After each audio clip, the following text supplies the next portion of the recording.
नमस्कार साथियों, मैं आशा करता हूँ सब अच्छे होंगे। यूपीएससी की इस यात्रा में आप सभी का स्वागत है। यदि आप तैयारी कर रहे हैं 25 का, तो आपके लिए ज़रूरी है ये सेशन। अगर आप 26 का भी तैयारी कर रहे हैं, 27 का भी तैयारी कर रहे हैं, तो ये जानना बहुत ज़रूरी है कि एग्जाम की स्ट्रेटेजी के साथ साथ एग्जाम के लास्ट ईयर के आए हुए क्वेश्चनों का ट्रेंड कैसा दिखेगा।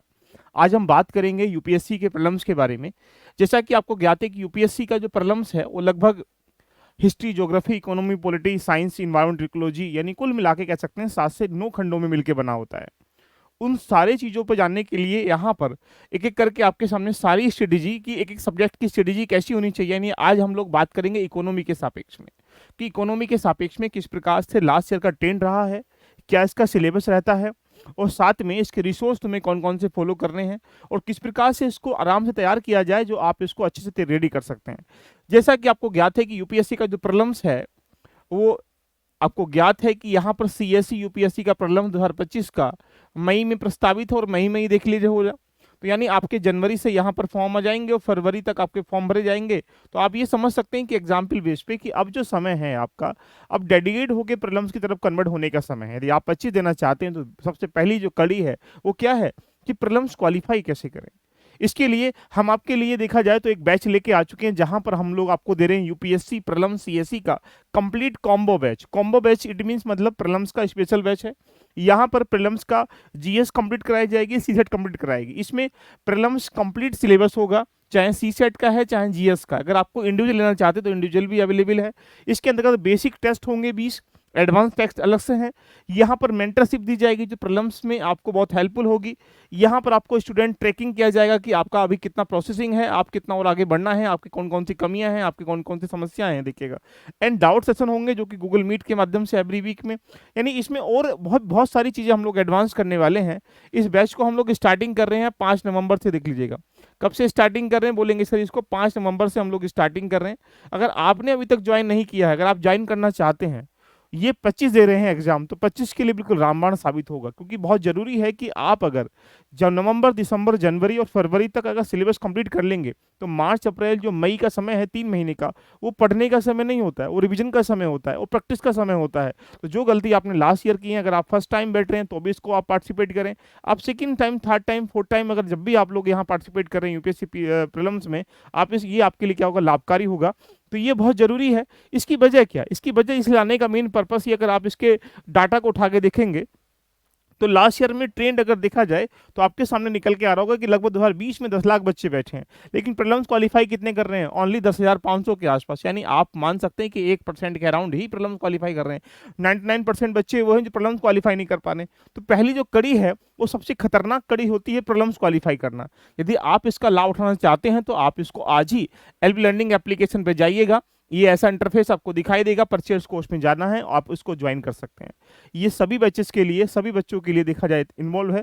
जो बच्चे फाउंडेशन ले चुके हैं पहले से, उनके लिए 1000 में मिल जाएगा। इसके लिए आप एप्लीकेशन की जगह आप फोन पे पेटीएम जो भी आप कर सकते हैं करके आप इसको ज्वाइन कर सकते हैं। आइएगा, बिना देरी की अपनी कहानी को आगे बढ़ाते हैं। देखिएगा, अगर हम बात करें यहाँ पर, ये एक सिलेबस है, देखिएगा।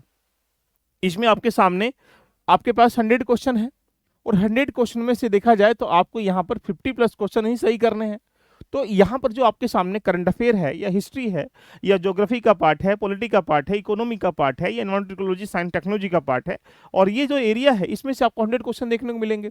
लेकिन चुनौती क्या बन जाती है कि हमारा जो एरिया है, जैसे पॉलिटी है, हिस्ट्री है, ज्योग्राफी है, इकोनॉमी है, साइंस, टेक्नोलॉजी है, एनवायरमेंट, इकोलॉजी है, सबसे पहली नीड होती है कि किसी भी सब्जेक्ट का सिलेबस क्या होता है। देखिएगा, यानी ये एक सिलेबस नहीं है, ये एग्जामिनर ने ये बता रखा है कि मैं यहाँ से 100 क्वेश्चन दूंगा। सिलेबस का इन द सेंस अगर कहूंगा, जैसे आज हम लोग बात इकोनॉमी पे करेंगे, तो पॉलिटी का कौन सा सिलेबस है देखिएगा। ऐसे ही इकोनॉमी की अगर हम लोग बात करेंगे तो इकोनॉमी के सापेक्ष में इकोनॉमी का सिलेबस क्या होता है प्रॉब्लम्स का, जहां से क्वेश्चन आते हैं। दूसरा, इकोनॉमी का ट्रेंड क्या है, लास्ट के लगभग 5 से 10 साल का ट्रेंड आपको देखना चाहिए कि किन कौन कौन से टॉपिक हैं, कौन कौन से सब टॉपिक है जहां से यूपीएससी ने प्रॉब्लम्स में इकोनॉमी के क्वेश्चन दिए गए हैं। ऐसे ही अगर आप देखेंगे तो आपको फिर फोकस एरिया, यानी किसी भी सिलेबस को पूरा करने के बाद अगला स्टेप होता है कि आप उस एरिया पे काम कर लीजिएगा जो एग्जाम के लिए मोस्ट इंपोर्टेंट है। उसके कोर एरिया के आपके पास नोट्स होने चाहिए जो लास्ट टाइम में रिविजन करने के काम भी आएंगे, है ना। यहाँ पे उसके बाद आपने क्या, पीवाई को लगभग 10 से 15 सालों के पीवाई को ट्रेंड को देखा गया, टॉपिक वाइज एनालाइज किया नहीं किया गया, टॉपिक के सापेक्ष में आपने इंटरलिंक किया नहीं गया चीज़ों को, और फिर उसके बाद आपने क्या, इसकी प्रैक्टिस करी। क्या उसका रिवीजन दिया, क्या उसका टेस्ट किया गया। तो यानी एक सब्जेक्ट पर आपको इतनी गतिविधि करनी होती है, तब जाकर आप सब्जेक्ट पर मास्टरी कर पाते हैं। मास्टरी इन द सेंस कहूँगा तो उन प्रश्नों को सही तरीके से कर पाते हैं। इसी तरीके से जो इकोनॉमी का है, ज्योग्राफी का, हिस्ट्री का, पॉलिटी का, करंट अफेयर है, इन्वायरमेंटल इकोलॉजी है, साइंस टेक्नोलॉजी है, तो हम डिफरेंट डिफरेंट पार्ट पे काम करेंगे। हमारी ये 5 से 6 वीडियो आएंगे जिसमें आप अलग अलग सब्जेक्ट पर पूरा आधारनुमा तैयारी करने का प्रयास कर सकते हैं।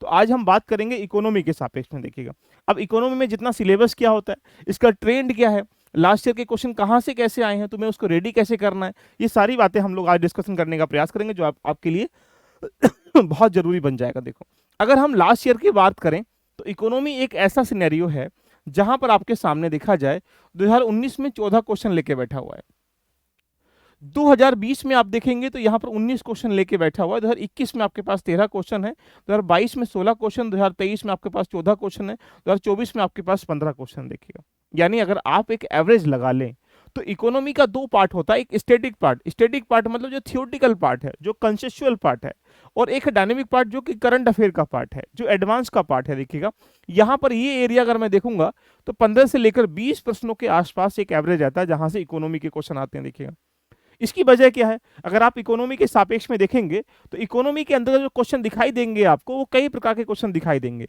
बहुत सारे ऐसे होंगे जो बेस्ड ऑन कंसेप्चुअल अंडरस्टैंडिंग के होंगे। मतलब अगर डबल आर पूछेगा तो डबल आर वर्तमान में कितने, ये नहीं पूछेगा, या पूछेगा तो आपके सामने 2-3 ऑप्शन डाल देगा। पहले में स्टैटिक पार्ट दे देगा, दूसरे में क्या बोले करंट अफेयर का पार्ट देगा। तो इकोनॉमी में जब भी क्वेश्चन आता है तो याद रखिएगा कंसेप्ट बेस आता है, कंसेप्चुअल बेस आता है। देखिएगा, एंड उसके बाद अगर उसी इस आधार पर मिलाया गया दूसरा टाइप के प्रश्न होते हैं करंट ओरिएंटेड। देखिएगा, करंट को कहीं ना कहीं इंटरलिंक करते हुए क्वेश्चन पूछने का वो प्रयास करता है। अगले स्टेटमेंट अगर देखेंगे तो इकोनॉमी सर्वे ये सबसे इंपोर्टेंट पिलर है। इकोनॉमी सर्वे से 2 से 3 क्वेश्चन देखने को मिल जाते हैं। इवन अगर बजट को भी जोड़ लिया जाए इसी के साथ में तो आप ये देखेंगे 4 से 5-6 क्वेश्चन जो है यहाँ पर इकोनॉमी से इन दोनों एरिया से निकल के यहाँ पे आते हैं। अगला है आपके पास बेस्ड ऑन टर्मिनोलॉजी। ऐसी बहुत सारी टर्मिनोलॉजी होती है जिसकी डेफिनेशन के सापेक्ष में या कुछ ऐसी गतिविधि के सापेक्ष में बोल देगा कि हाल ही में समाचारों में देखने वाली गतिविधि किससे संबंधित है। तो इस प्रकार के टर्मिनोलॉजी प्रश्न भी इकोनॉमी देखने को मिलते हैं। एंड लास्ट वन इज, आप कह सकते हैं कि कंबाइंड अबव, यानी यहाँ पर कंसेप्ट मिला लेगा, करंट मिला लेगा और यहाँ पर सर्वे मिला लेगा या फिर टर्मिनोलॉजी मिला लेगा। यानी इस प्रकार से वो 4 से 5 चीजों को मिलाने के बाद वो आपके सामने यहाँ पर एक क्वेश्चन डालने का प्रयास करेगा। यानी कुल मिला के इकोनॉमी के लगभग देखा जाए तो ये एक एरिया है जहां से प्रश्न जो इस तरीके से घूमने का प्रयास करते हैं। अच्छा, अगर बात करेंगे इकोनॉमी के सापेक्ष में तो मैंने इकोनॉमी के उन टॉपिकों को डिफाइन कर दिया गया जो आपको यहाँ पर पढ़ना होता है। जैसे अगर हम ये देखेंगे महत्वपूर्ण क्षेत्र कौन से, पहला टॉपिक क्या है, आर्थिक वृद्धि। अब आर्थिक वृद्धि में क्या पढ़ना, इसको थोड़ा सा हम लोग विस्तार पूर्वक पढ़ने से पहले इसके थोड़ी सी थीम के बारे में समझते हैं। देखिएगा, ये आपके सामने एक इकोनॉमी का दायरा है। देखिएगा, क्या दायरा है इकोनॉमी, सबसे पहले इकोनॉमिक ग्रोथ एंड डेवलपमेंट एक टॉपिक है। देखिएगा, यहाँ से प्रश्न मिलेंगे। नंबर 2 ये पॉवर्टी एंड अनएम्प्लॉयमेंट है। देखिएगा, यहाँ से क्वेश्चन मिलेंगे। नंबर 3 आपके पास इंक्लूजन है, यहाँ से क्वेश्चन मिलेंगे। नंबर 4 डेमोग्राफिक, जिसको जनसांख्यिकी कह सकते हैं, यहाँ से क्वेश्चन मिलेंगे। नंबर 5 अगर देखेंगे तो यहाँ पे फिजिकल पॉलिसी, ये आपके सामने मिलेंगे। नंबर 6 है सोशल इश्यूज वगैरह है, और नंबर 7 आपके सामने यहाँ पर कंटेम्प्रेरी इश्यूज देखेगा। यानी कुल मिला के ये 6 से 7 टॉपिक ऐसे हैं जो स्टैटिक पार्ट के क्वेश्चन यहाँ से पूछे जाते हैं। इसी में अगर हम लोग डायनेमिक पार्ट को भी, जैसे आपके पास बजट है, इकोनॉमिक सर्वे है, कुछ प्रोग्राम है, कोई स्कीम्स वगैरह है, या इंडियन ईयर बुक के अलावा भी जो बहुत सारी गतिविधि ऐसी होती हैं जो हमें देखने को मिलती हैं, वो हम यहाँ करते हैं। तो कुल मिला के आप कह सकते हैं कि एक सिलेबस है। इस सिलेबस को अगर हम थोड़ा सा डिस्क्राइब कर लें, इसको विस्तार पूर्वक समझने का प्रयास करें, तो पहला टॉपिक क्या था, आर्थिक वृद्धि एवं विकास। देखिए, इकोनॉमिक ग्रोथ एंड डेवलपमेंट, तो इसमें क्या पूछता है, ये पूछने वाली अवधारणाओं को मैंने यहाँ बिल्कुल सब टॉपिकों में डिफाइन कर दिया गया। जैसे अगर आप देखेंगे तो अर्थव्यवस्था, अर्थशास्त्र की मूल अवधारणाएं क्या होती हैं, डेफिनेशन क्या है, इकोनॉमिक्स में क्या अंतर है, टाइप कितने होते हैं, सेक्टर कितने होते हैं। अगर आप 2024 में जाकर देखेंगे प्रीलिम्स के पेपर में तो वहाँ सेक्टर से ही प्रश्न पूछा गया, याद होगा आपको। तो यहाँ पर ये संसाधन क्या होते हैं, इसका हम यूज कैसे करते हैं। इस यूज के अलावा अगर देखा जाए तो यहाँ पर जो विकास बनाम विकास क्या है, विकास के निर्धारण मानक कौन कौन से हैं, यहाँ पर इंडेक्सेस कौन कौन से हैं, सूचकांक कौन कौन से, सस्टेनेबल डेवलपमेंट क्या, यानी आप ये कह सकते हैं कि जो एक टॉपिक दिखाई दे रहा है आपको यहाँ पर, यहाँ से यहाँ तक जो पूछा जाएगा ये टॉपिक है। इस टॉपिक में जितनी भी अवधारणाएं हो सकती हैं वो यहाँ पर देखने को मिलेंगे। सेकंड टॉपिक अगर बात करेंगे, ये रहा आपके सामने गरीबी। तो गरीबी एक अपने आप में एक टॉपिक ऐसा देखिए जो मैंने वहां पर लिखा है सेकंड टॉपिक के बारे में। अगर आप सेकंड टॉपिक देखेंगे तो सेकंड टॉपिक क्या, पॉवर्टी है, देखिएगा। अब पॉवर्टी से क्या पूछेगा, पॉवर्टी डेफिनेशन क्या होती हैं, कौन कौन से कारण है, उसका वितरण वंचन कैसे करते हैं, या आय बनाम कैलोरी क्या होता है, गरीबी का मापन कैसे करते हैं, गरीबी की कंडीशन कैसी वर्तमान में, उन्मूलन कार्यक्रम सरकार ने अभी तक कौन कौन से चलाए गए हैं, देखिएगा। वर्तमान में संसाधन नीति कौन कौन से हम लोग लेके आ चुके हैं, ये आदिवासी अधिकार या मुद्दे आजीविका मिशन कौन कौन से होते हैं, इसके बारे में क्वेश्चन पूछ लेगा। अगर ऐसे ही अगर तीसरे को टॉपिक की बात करेंगे तो आप ये कह सकते हैं कि सर तीसरा टॉपिक है हमारे पास इंक्लूजन, देखिएगा। अब इंक्लूजन के बारे में अगर देखेंगे तो इंक्लूजन की समावेशन की परिभाषा क्या होती है, प्रासंगिकता क्यों है, इसके प्रकार कितने होते हैं, वित्तीय समावेशन को कैसे फॉलो कर सकते हैं, हाल ही में की कौन कौन सी इनिशिएटिव हैं जो पहल है, उससे क्वेश्चन पूछ लेगा। यानी मैंने इन टॉपिकों के, अगर आप देखें इन टॉपिकों पे निकालने के बाद, तो यहाँ इस एरिया को सब टॉपिक में मैंने डिफाइन कर दिया गया है। अब डेमोग्राफिक जनसांख्यिकी है, देखिए जनगणना का डेटा पूछेगा, लिंग के आधार पर जनसंख्या पूछेगा, राज्य के अनुसार पूछ लेगा, आयु संबंधी बीच में जो भी सामाजिक आर्थिक गतिविधि है उससे क्वेश्चन पूछ लेगा, जाति धर्म साक्षरता स्तर पूछ लेगा, मानव विकास के रुझान पूछ लेगा। यानी ये आपके साथ नेक्स्ट टॉपिक अगर हम लोग देखेंगे तो आपके पास क्या, फिजिकल पॉलिसी है। अब फिजिकल पॉलिसी में राजकोषीय नीति में जैसे परिभाषा क्या होती है, कैसे कैसे फिजिकल पॉलिसी में हमारे पास प्राप्तियां कौन कौन सी होती हैं, व्यय क्या होता है, घाटे क्या होता है, ये राजस्व पूंजी पूंजीगत घाटा सारा निकल के जाएगा। और फिर लास्ट है सामाजिक मुद्दे, जो स्वास्थ्य की, शिक्षा की, स्वच्छता की, पेयजल की, सामाजिक कुछ ऐसी बुनियादी नीतियां होती हैं, वो करंट अफेयर में चल रही गतिविधियों को यहाँ पर इंडेक्स के माध्यम से पूछने का प्रयास करता है। इट मीन्स अगर मैं कहूंगा तो आपके सामने ये 7 टॉपिक हैं, 5 से 6 7 टॉपिक हैं। इस 7 टॉपिकों में अगर हम लोग देख लें तो ये एक एरिया है। अगर हम इस एक एक एरिया पर हम लोग मल्टीपल तरीके से काम कर लें तो इकोनॉमी से बनने वाले जो क्वेश्चन प्रॉब्लम्स में आप आराम से रेडी कर पाएंगे। तो जरूरी क्या है प्रॉब्लम्स क्वालिफाई करने के लिए, सिस्टमेटिक तरीके से पढ़ना, उसको नोट्स में कन्वर्ट करना, उसको रिवीजन करना, उसका प्रैक्टिस करना, उसके टेस्ट लगाना, उसके पास आपको गाइडेंस देना, आपको मेंटरिंग करना, आप एक प्रकार से उसको प्रॉपर वे में पीवाईक्यू से इंटरलिंक करते चलें, उसकी प्रैक्टिस करते चलें। ये एक आधार है, देखिएगा। इसी तरीके से ज्योग्राफी, हिस्ट्री, इकोनॉमी, पॉलिटी को भी कवर करने का प्रयास करना है। इसके अलावा अगर हम लोग देखेंगे तो एक एरिया आता है, देखिएगा। जैसे अगर आप देखें तो पहला एरिया आपके सामने यहां पर मैं दिखाने का प्रयास करता हूं कि लास्ट ईयर में ट्रेंड कहां से है। एक टॉपिक जैसे मैंने बोला बैंकिंग है, देखिएगा। अभी जो बैंकिंग फाइनेंस टॉपिक है, अगर आप देखेंगे इंटरेस्ट रेट से, आरबीआई से, ओएमओ वगैरह से, सेंट्रल बैंक से, डिजिटल करेंसी के माध्यम से, यहां पर 3 क्वेश्चन जो है हमें कहां मिले, 2024 में देखने को मिले। यानी इस टॉपिक से 3 क्वेश्चन देखने को मिले। इसी टॉपिक से देखो बैंक रेट यहां पर भी है, देख लीजिए, बैंक रेट यहां पर भी है, ऊपर ये रहा बैंक रेट, देखिएगा। तो यहां पर कितने 3 क्वेश्चन देखने को मिले। यही नहीं, इसी टॉपिक से आरबीआई गवर्नर क्या होता है, बैंक रेट क्या होता है, मनी सप्लाई क्या, देखिएगा। 2022 में भी यहां पर 6 क्वेश्चन देखने को मिले।